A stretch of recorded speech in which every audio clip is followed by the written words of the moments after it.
Hello guys, you're welcome to my YouTube channel. My name is Vera. If you're new here, thank you so much for stopping by. Please don't forget to click on the subscribe button below and turn on your notification so that you will know when I upload a new video like this one. So just like the title said, it's about our health and getting help, because health is wealth. There are so many reasons why anybody can need help, but we'll be focusing more on depression today. Depression is something that people don't take serious, like they take it for granted. And in all honesty, it's worse than sickness, because when you're sick, you visit your doctor, you take medicine, you try to rest and take care of yourself. But when depressed, it's not taken serious until it eats you up. Especially in my country of origin, which is Nigeria. They don't understand that word depression. It took me living in America to fully understand how bad it can get. Most people have committed suicide because of that. In Nigeria, when you say you are depressed, people think, oh, she's tired, or someone annoyed her, or she needs a rest. Some will suggest you watch TV, you go out with friends. Some will even say go sleep, when you wake up you'll be fine. They don't take it serious. In fact, that word is often not used in Nigeria because people who are depressed don't even know they are. It's like normal over there. And that's why I decided to talk about it today. Just everything about it. How to know you are depressed, when to get help, how to get help. So let's start with definition. When emotions such as hopelessness and despair take hold of you and just won't go away, you may have depression. It's more than just sadness in response to life struggles and setbacks, because it changes how you think, feel, and function in daily activities. It can interfere with your ability to work, study, eat, sleep, and enjoy life. You notice that just trying to get through the day can be overwhelming. It might go as far as feeling lifeless, empty, and pathetic. Men in particular can feel angry and restless. Trust me, if left untreated, it can become a serious health condition. It's important to remember that feeling of helplessness and hopelessness are symptoms of depression, not the reality of your situation. I want to tell you today that no matter how hopeless you feel, you can get better by understanding the causes and recognizing the different symptoms and types of depression, which will help you to take the first step to feeling better and overcoming that problem. So let's go to signs and symptoms. Depression varies from person to person, but there are some common signs and symptoms that when you notice, you know you are depressed. It's important to remember that symptoms can be part of your life's normal lows, but the more symptoms you have, the stronger they are, and the longer they last, the more likely it is that you're dealing with depression. So the 10 common depression symptoms that you must take note of is feeling of helplessness and hopelessness. When you start feeling like nothing will ever get better and there's nothing you can do to improve your situation, there's a problem. Number 2 is loss of interest in your daily activities. You don't care anymore about your former hobbies, pastimes, social activities, or sex. Yes, even sex. You've lost your ability to feel joy and pleasure. There's a problem. The third one is appetite or weight changes. You notice a significant weight loss or weight gain. A change of more than 5% of body weight in a month. For some reason, you don't have appetite for food or you eat too much. Something is definitely wrong. The fourth one is sleep changes. Either insomnia, especially waking in the early hours of the morning, midnight, and can't go back to sleep, or you are oversleeping. There's a problem. The fifth one is anger or irritability.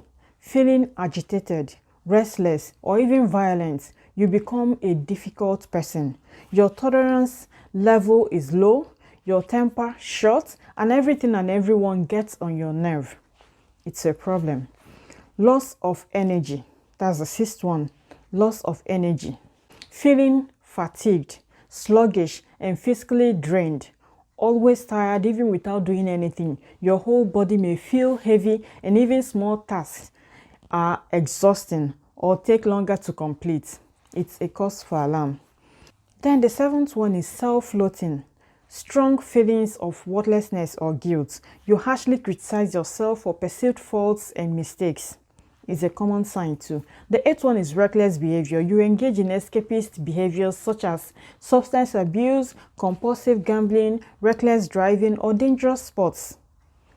It's one of the symptoms too. The ninth one is concentration problems, trouble focusing, making decisions, or remembering things. It's a sign you are depressed. The 10th one is unexplained aches and pains, an increase in physical complaints such as headaches, back pain, aching muscles, and stomach pain. Having said that, some will say it's anxiety, but you know that there is a link between depression symptoms and anxiety. Since anxiety makes depression worse and vice versa, it's important to seek treatment for both conditions. Okay? Now, let's go to depression and suicide risk. Depression is a major risk factor for suicide. Deep despair and hopelessness can make suicide feel like the only way to escape the pain. If you have a loved one with depression, take any of their suicidal talk or behavior seriously and watch for the warning signs. I'm going to give you the warning signs. Talking about killing or harming oneself, expressing strong feeling of hopelessness or being trapped, an unusual preoccupation with death or dying, acting recklessly as if they have a death wish, calling or visiting people to say goodbye, getting affairs in order like giving away their prized possessions, then saying things like everyone would be better off without me, I want out. A sudden switch from being extremely down to acting calm and happy. If you see these behaviors in a friend or family member and you think they are considering suicide, express your concern and seek help immediately. Talking openly about suicidal thoughts and feeling can help save a life. If you're feeling suicidal, there are many people who want to support you during this difficult time, so reach out to them.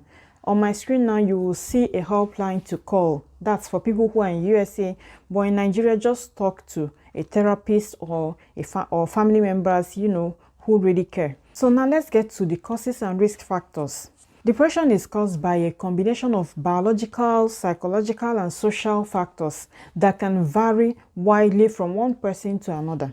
Biological factors can certainly play a role in depression, including inflammation, hormonal changes, immune system suppression, abnormal activities in certain parts of the brain, nutritional deficiencies, and shrinking brain cells.